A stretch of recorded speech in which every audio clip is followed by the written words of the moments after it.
Now after 6 days, Jesus took Peter, James, and John, and led them up on a high mountain apart by themselves, and he was transfigured before them. His clothes became shining, exceedingly white like snow, such as no launderer on earth can whiten them. And Elijah appeared to them with Moses, and they were talking with Jesus.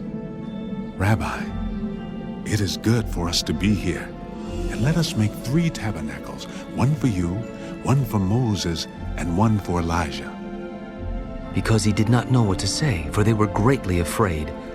And a cloud came and overshadowed them, and a voice came out of the cloud. This is my beloved Son. Hear him.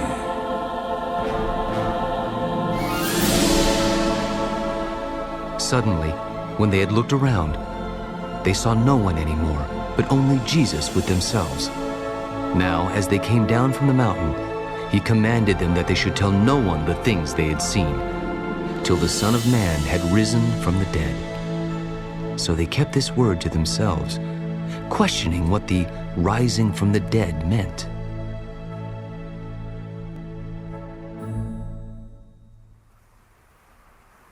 Why do the scribes say that Elijah must come first? Indeed, Elijah is coming first and restores all things. And how is it written concerning the Son of Man?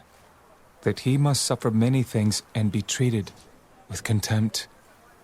But I say to you that Elijah has also come, and they did to him whatever they wished, as it is written of him. And when he came to the disciples, he saw a great multitude around them, and scribes disputing with them. Immediately, when they saw him, all the people were greatly amazed, and running to him, greeted him. And he asked the scribes, What are you discussing with them? Then one of the crowd answered, Teacher, I brought you my son, who has a mute spirit, and wherever it seizes him, it throws him down. He foams at the mouth, gnashes his teeth, and becomes rigid. So I spoke to your disciples that they should cast it out, but they could not. O faithless generation, how long shall I be with you?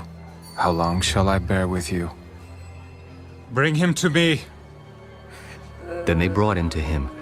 And when he saw him, immediately the spirit convulsed him, and he fell on the ground and wallowed, foaming at the mouth. How long has this been happening to him? From childhood, and often he has thrown him both into the fire and into the water to destroy him. But if you can do anything, have compassion on us and help us. If you can believe, all things are possible to him who believes.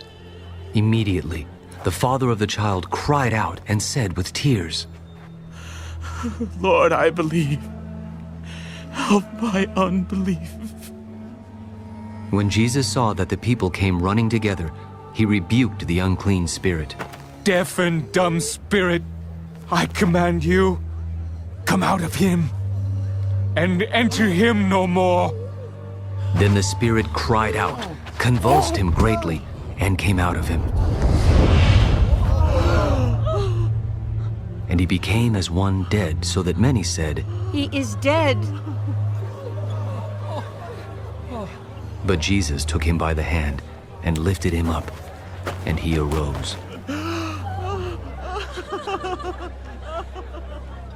And when he had come into the house, his disciples asked him privately, Why could we not cast it out? This kind can come out by nothing but prayer and fasting.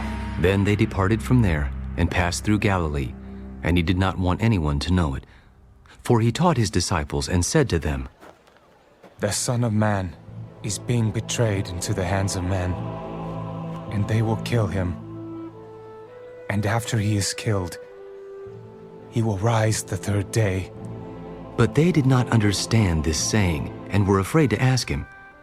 Then he came to Capernaum, and when he was in the house, he asked them, What was it you disputed among yourselves on the road? But they kept silent, for on the road they had disputed among themselves who would be the greatest. And he sat down, called the 12, and said to them,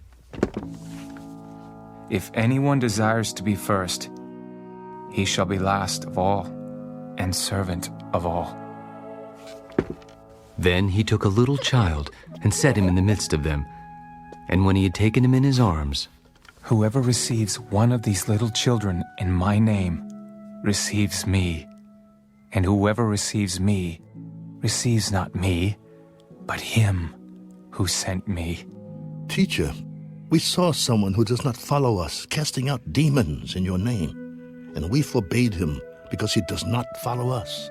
Do not forbid him, for no one who works a miracle in my name can soon afterwards speak evil of me, for he who is not against us is on our side. For whoever gives you a cup of water to drink in my name, because you belong to Christ, assuredly I say to you, he will by no means lose his reward. But whoever causes one of these little ones who believe in me to stumble, it would be better for him if a millstone were hung around his neck and he were thrown into the sea. If your hand causes you to sin, cut it off. It is better for you to enter into life maimed, rather than having two hands to go to hell, into the fire that shall never be quenched, where their worm does not die, and the fire is not quenched. And if your foot causes you to sin, cut it off. It is better for you to enter life lame, rather than having 2 feet to be cast into hell, into the fire that shall never be quenched, where their worm does not die, and the fire is not quenched.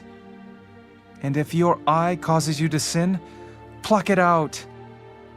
It is better for you to enter the kingdom of God with 1 eye, rather than having 2 eyes to be cast into hellfire, where their worm does not die, and the fire is not quenched. For everyone will be seasoned with fire, and every sacrifice will be seasoned with salt. Salt is good, but if the salt loses its flavor, how will you season it? Have salt in yourselves, and have peace with one another.